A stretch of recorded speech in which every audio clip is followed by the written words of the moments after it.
And we're learning new information about a shooting in Bangor over the weekend. According to court documents, police recovered 2 guns from the apartment building on Harlow Street where the shooting took place.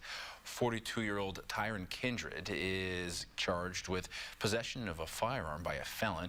He's being held on $5,000 bail. According to court records, Kindred told the officer who responded Saturday evening the victim approached him with a gun first.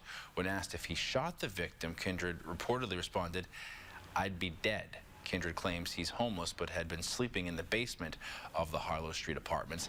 He told officers the victim was upset he'd been staying there. After a verbal altercation Saturday, Kindred told police the victim pointed a gun at him inside the building.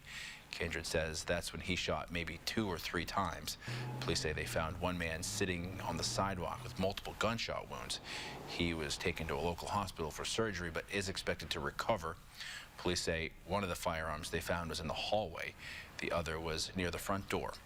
Reached out to the district attorney's office to see if more charges were possible, but they were unable to comment due to the ongoing investigation.